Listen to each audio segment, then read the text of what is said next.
100% في حاجة غلط في الزمالك. 100% بيلن يتشاط بالاسلوب ده من زيزو، بتتفزلك في ماتش مهم. مش فاهم في كل مرة كان في حاجة مهمة واحتاجناك فيها ما لقيناكش. ماتش النهارده انت مش شايف قدامك. شيكا يعني ختمها. بيراميدز تفوق على نفسه بعد ما اتطرد منه لاعب في اول تلت ساعة وانت سجلت جون في اول 10 دقايق. السيناريو الطبيعي ان الزمالك يكسب 4-5 مستريح. كلام في الكورة مع احمد نصر. اعمل لايك للفيديو، سبسكرايب او اشتراك في القناة وفعل زر الجرس عشان يوصلك كل جديد. وتعالى نتكلم عن المباراة. والله يعني الفنيات، الناس اللي متابعة هتلاقي ان انا بتكلم عنها هي كل مرة. اللي هنضيفه المرة دي هو ان تغييرات فيريرا لن ولم وما تستناش ان في حد من دكة الزمالك يقلب المباراة. لو انت بصيت على الملعب كويس هتلاقي ان اللعيبة المفروض تكسبك هي في الملعب، مع اختلاف حاجات بسيطة كده. هو ان ليه حمزة المسلوسي ليفت وانت عندك عبد الشافي؟ دي مبدئيا. حاجة كمان، زيزو مش شايف قدامه، مصطفى شلبي مش شايف قدامه، نزلة شيكابالا ما كانتش مثمرة خالص. ما شفتش ان شيكا ضاف شيء. التغييرة اللي اصبحت منهج بقى لها فترة هو نزول سامسونج، اللي عليه تعليقات كتير جدا من اللي بيفهم واللي ما بيفهمش كورة. برضو بينزل كل مباراة. المباراة ما فيهاش بجد، ما فيهاش الواحد يعني. انا مش لاقي حاجة اتكلم فيها اقول دي كانت سبب غير ان في تخاذل كبير جدا، او زي ما الاشاعات اللي طالعه دلوقتي تقول لك ان لعيبه الزمالك قررت انها تمشي فيريرا، او ان لعيبه الزمالك اصبح انت تتفرج على المباراه في شد في الملعب كتير، 50 معلم في الملعب. وشيكابالا انت بتبص على شوف وش كده وهو بيشوط ضربه الجزاء اللي ضاعت، اللي هو حاططها. طب يلا يا ولاد الوسخه بقى، يلا يا ولاد الوسخه، محدش كسبان، يلا وحاططها كده يلا. بجد مش فاهم يعني. هو بالمنظر اللي انا شايفه ده خلي بالك احنا ممكن طبيعي جدا نشوف، والله العظيم ممكن تلاقي نهائي كاس مصر ما بين بيراميدز وسموحه لاول مره في التاريخ. والله اقسم بربي ممكن تشوفها عادي، والله العظيم ممكن تشوفها عادي. يعني انا مش فاهم ازاي الماتش باتشيكو قدر يعني يعملوا كده. وتغييرات بيراميدز كلها مثمره، كلها مشيت بالظبط زي ما جيمي باتشيكو عايز بالظبط. يعني ما فيش حاجه نقصت وحاجه زي ما في، هي بالظبط زي ما الراجل عايز. حتى الجون بتاع بيراميدز جون منظم، ما هياش هرجله. وما زال نادي الزمالك في رحله البحث عن التنظيم الدفاعي والضغط المنظم. الزمالك ما بيعرفش يقطع الكوره. يعني النهارده كان الوحيد اللي شبه الدينامو في الملعب هو دونجا، بعديه على طول امام عاشور. لكن فكره ان انا اتقطعت مني الكوره اجيب الكوره تاني دي ما كانتش موجوده. وما تفتكرش لما الزمالك كان مسيطر او الاستحواذ كان معاه ده لان الزمالك كان جامد، لا، هي بيراميدز بتلعب عرفت ان في واحد اتشال من نص الملعب، اذا انا ما ينفعش امتلك الكرة كتير غير لو انا في حالات استثنائيه. لكن اللي ابتدى يحصل في يعني نقدر نقول كده من الدقيقه 70 لحد الدقيقه 80 في المباراه بيراميدز هي اللي كانت مستحوذه. يعني انت شايف بيراميدز ماسكه كوره على بطل الدوري وبتهاجم وهي ناقصه واحد ودخل فيها جون اول 10 دقايق في المباراه. فانت انت ايه ده لثانيه استنى كده، في ايه اللي بيحصل؟ يعني ايه فرقه مطرود منها واحد؟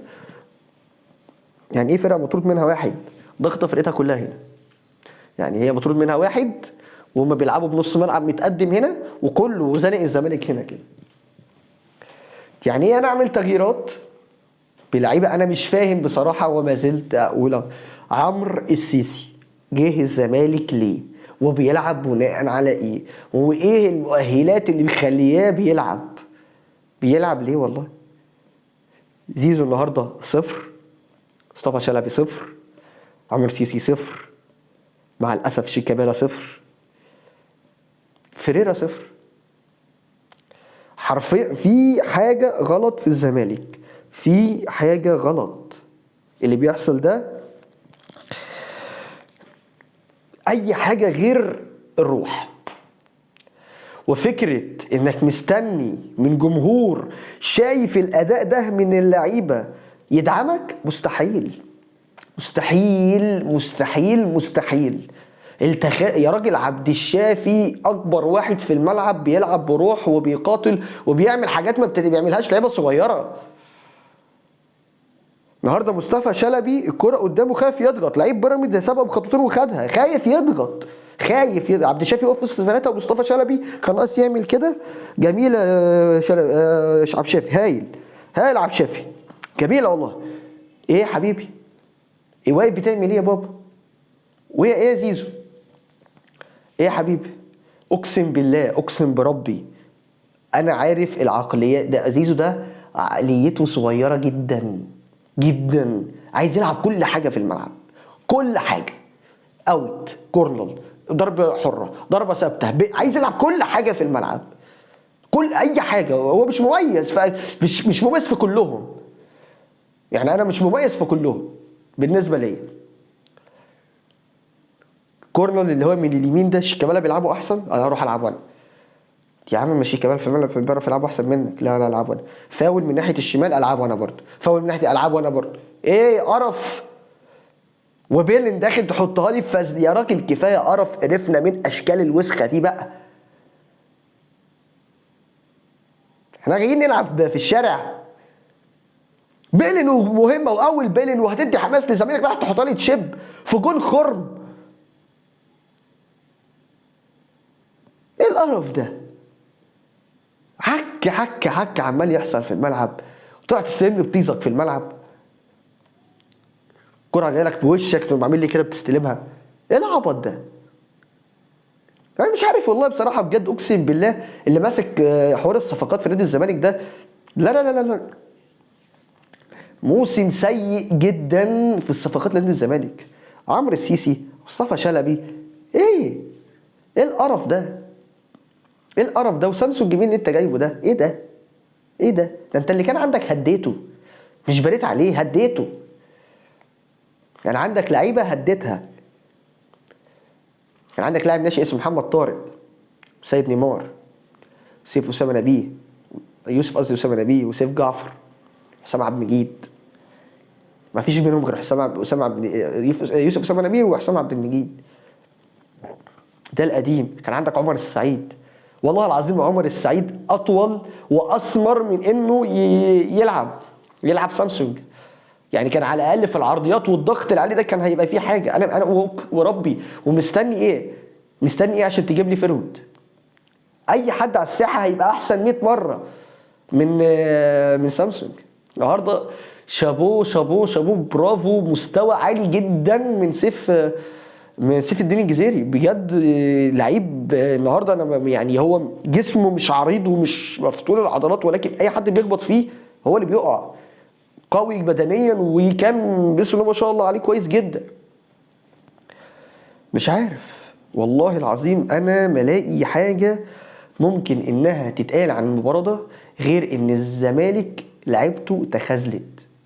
وشيكابالا داخل يحط البيلين داخل قرف، عارف انت اللي هو على الميتين. هو شيكابالا ما بيلعبش بيلين، واول لما تلاقي شيكابالا داخل يلعب بيلين هو داخل بقى بص على الميتينكم، ما انتوش لاعبين، يلا يلا بقى انتوش عايزين تخسروا. طب اهو هو انت بص وشه، يعني حتى ما اتضايقش انها ضاعت مع ايه، فاهم انت اللي هي. طب ما زعلش كده او ما همتش مثلا انها ضاعت، لا هو داخل عارف انت داخل يبيض عليه اللي هو انتوا عايزين تكسروا، طب انا هخسركم بقى يا ولاد الوسخ عشان انتوا لعيبه ما تستحقش تكسب اصلا. اهو ادي شيكا، وادي زيزو، وادي فيريرا. يعني شيكا من اساطير نادي الزمالك، زيزو من احسن لعيبه نادي الزمالك، فيريرا من احسن المدربين اللي مسكوا نادي الزمالك على التاريخ. اهو المعادله كلها موجوده. فاضل ضلع كده ناقص، هو مين؟ الاداره اللي جابت صفقات فاشله. الاداره اللي جابت صفقات فاشله ومش عايزين يعترفوا انها فاشله لحد ما الدوري هيروح والكاس هيروح وهيبقى موسم كارثي على الزمالك. بسبب مين بقى؟ عمرو السيسي، ماشي، زكريا الوردي اللي انت جبته ومشيته مش عارف جبته في ايه ومشيته في ايه، سامسونج اللي انت جايبه في ايه ومش عارف ايه، ابراهيم عنداي اللي جه وغطس مقبش تاني، مصطفى شلبي جايبه ليه برضو؟ دي اللعيبه اللي هتقوم بنادي الزمالك؟ يعني هي دي اللعيبه اللي انت منتظر منها تعمل اشياء؟ والله العظيم ما يحصل حاجه. والله العظيم بالمنظر ده ربنا يستر على ماتش الزمالك والاهلي اللي جاي. ربنا يستر على ماتش الزمالك والاهلي اللي جاي. والاهلي مش اجمد حاجه، ده الماتش ده ممكن يخلص تعادل. بالمنظر اللي انا شفته ده بتلاعب فرقه ناقصه واحد ومعرفتش تعمل حاجه قصادها وقدرت تمشي الماتش زي ما هي عايزاه، وانت زي الشطرنج او زي التمثال واقف بتتفرج. في نقص رجوله في لعيبه نادي الزمالك، في نقص رجوله، مش كوره، مش كوره خالص، ده نقص رجوله. دي المراحل اللي زي دي مرحله رجوله. مش رجاله لعيبه الزمالك، مش رجاله واولهم زيزو. ده فزلوكه وبيحب يتفزلك، وانا من اقسم بالله ما بطيقه بسبب الحوار ده. على عيني وعلى راسي جوانه، على عيني وعلى راسي اسيستاته، لكن ما زال هو فزلوكه. ويفضل اي حد يقول لي ان زيزو من احسن اللعيبه في الدوري المصري، اوكي على دماغي، بس فزلوكه. فزلوكه والله العظيم فزلوكه، وبيحب الفزلكه وبيحب الشو وبيحب التنطيط واي حاجه. هو عايز يلعب كل حاجه في الملعب، هو عايز يرجع يلعب ضربه المرمى. لعيب مقرف بالنسبه ليا، عامل زي العيال الصغيره اما يمسك في مصاصه ولا يمسك في حاجه، هو عايز يعمل كل حاجه في الكوره، وده ما ينفعش. كريستيانو رونالدو بجلاله قدره خلاص كانش بيلعب الفاولات البعيده، كانش مرحله. لكن انت حضرتك هتيجي لا لا لا لا لا، في قرف كتير، في قرف كتير، وانا مش لاقي حاجه امسكها واقول عليها ان دي كانت ايجابيه. يعني انا بالنسبه لي النهارده امام عاشور كويس جدا، حسام عبد المجيد كويس جدا. يا عواد ابوس ايدك يا عواد، 4 تسديدات يا عواد في زاويه واحده، ما فكرتش في واحده تروح الزاويه دي؟ يا راجل قرفتونا يا راجل. لما 3 من بيراميدز ال3 شاطوا هنا وال3 دخلوا هنا، الرابعه ما تروح هنا، يعني الرابعه اروح هنا هتجيبها. مش فاهم كل حاجه اتفقت مع بعضها كده ان الماتش ده يخرج خرا بس كده. هنشوف لسه بكره الاهلي هيعمل ايه مع سموحه، ويمكن نشهد نهائي جديد لتاريخه بين بيراميدز وسموحه. كان معاكم احمد نصر، اعمل لايك للفيديو، سبسكرايب او اشتراك في القناه وفعل زر الجرس عشان يوصلك كل جديد. الى اللقاء.